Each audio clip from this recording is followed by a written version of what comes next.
Welcome to Two Button Crew. I'm Scott. And I'm Simeon. This is the live show where we have a variety of segments and topics, new gameplay, old gameplay, and discussion as well. Yes, today is our right now, if you're watching live, today if you're watching the playback. Today is right now.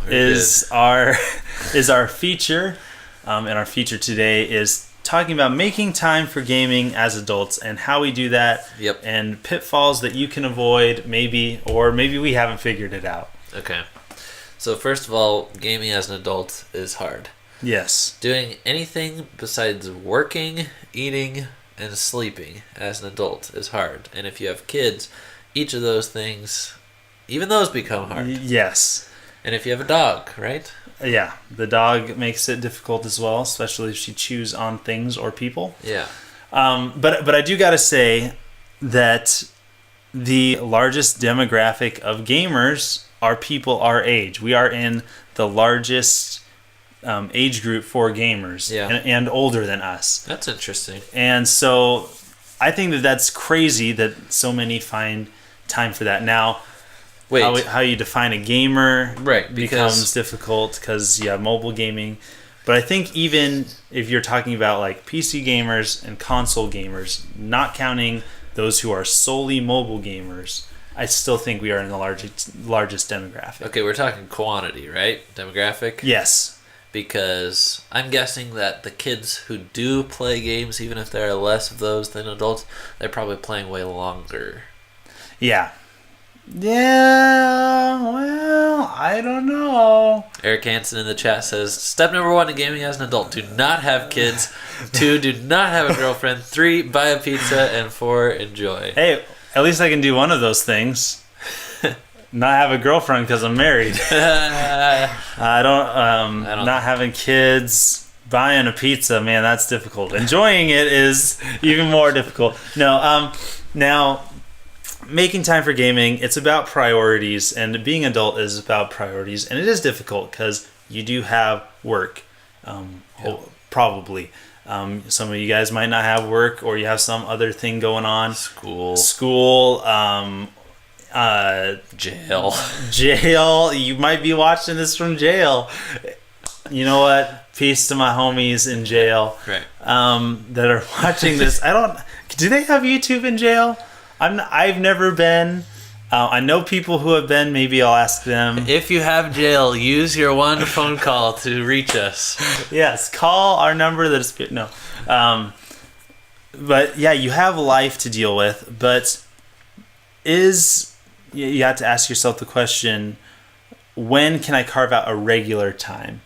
And regular also becomes an issue because life is not predictable. Does it need to be regular? Because I think if you want to consider yourself a gamer, then you might have to take that initiative and say being a gamer is a priority, and make a weekly or monthly time where you look at that time and you say, this is where I'm going to schedule or pencil in my gaming. Be intentional about it, because my monthly Mario level. And it may be that gets taken over by something else, but at least you made that effort to schedule it out. Like, how interesting. Like for me, I had a time in my life where my wife was working graveyard and I was working day shift.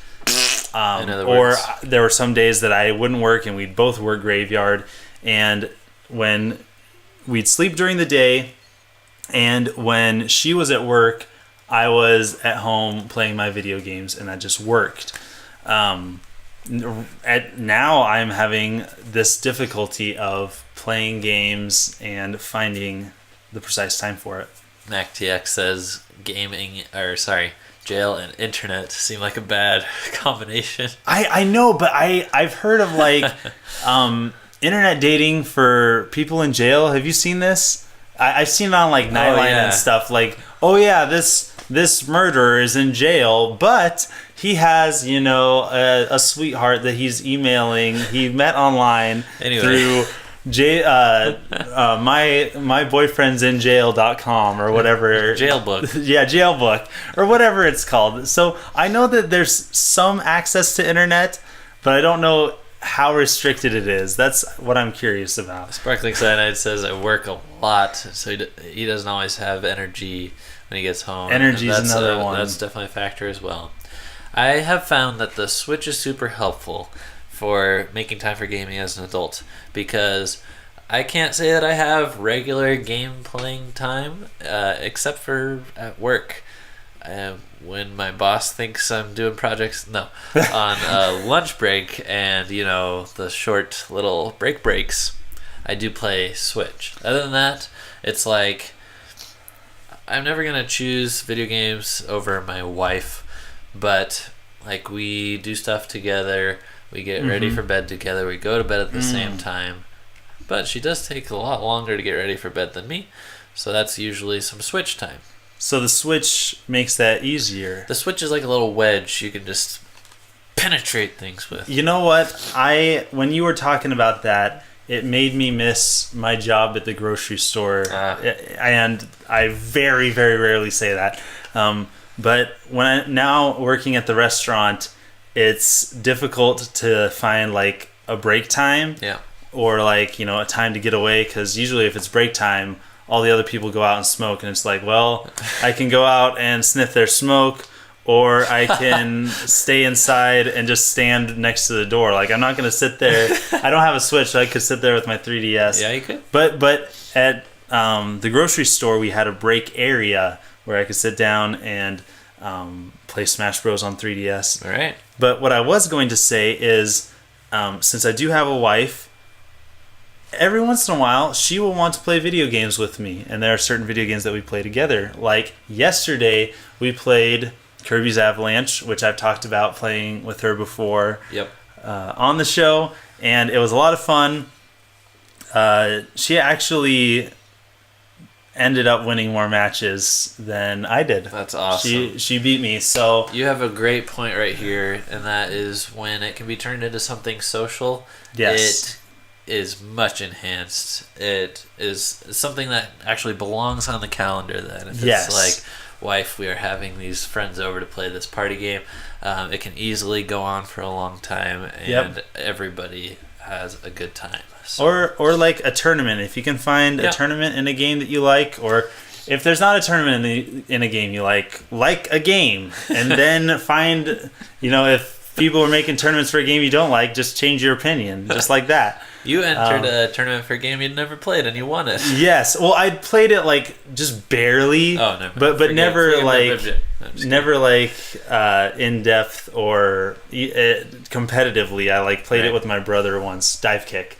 How much more simpler can you get than two buttons, though? All right. Well, I have a confession. Then I'm gonna ask you an honest question as well. Yes. So, I just today beat 100%ed Picross S. Mm-hmm.